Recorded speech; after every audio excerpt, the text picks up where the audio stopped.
The letter listed a bunch of statements that were published in the Daily Beast and other publications about Melania's relationship with Epstein, her relationship with Donald Trump, and the dynamics between all three of them. She didn't like these publications, obviously. So what did Wolf do? He ran to court and filed a lawsuit in New York State Court, which is actually a pretty good place to be if you're a plaintiff. His lawsuit argues that Melania is trying to chill his First Amendment right to free speech, and that her threatened lawsuit amounts to what's called a SLAPP case. That stands for Strategic Litigation Against Public Participation, which basically means filing or threatening to file a lawsuit just to silence someone, in this case by threatening him with a billion-dollar lawsuit. His lawsuit also asks the court to declare that none of the statements Melania claims are defamatory actually meet the legal definition of defamation.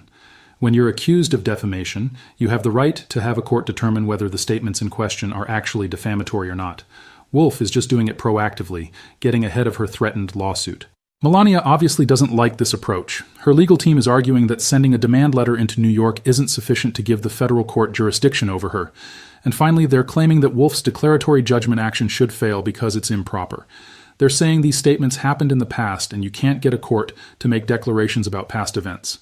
Honestly, I don't really understand that argument at all. With all due respect to the attorneys who signed this letter, Karen Shechman and Alejandro Brito, they're not exactly known as leading experts in First Amendment law.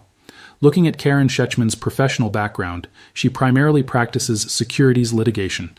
Her most recent published article was about cannabis and securities litigation, which is nowhere near this area of law. But they probably think they've got a friendly judge in Viskachil who was appointed by Trump and has ruled favorably in matters tangentially related to him in the past, so we'll definitely need to watch this closely. For those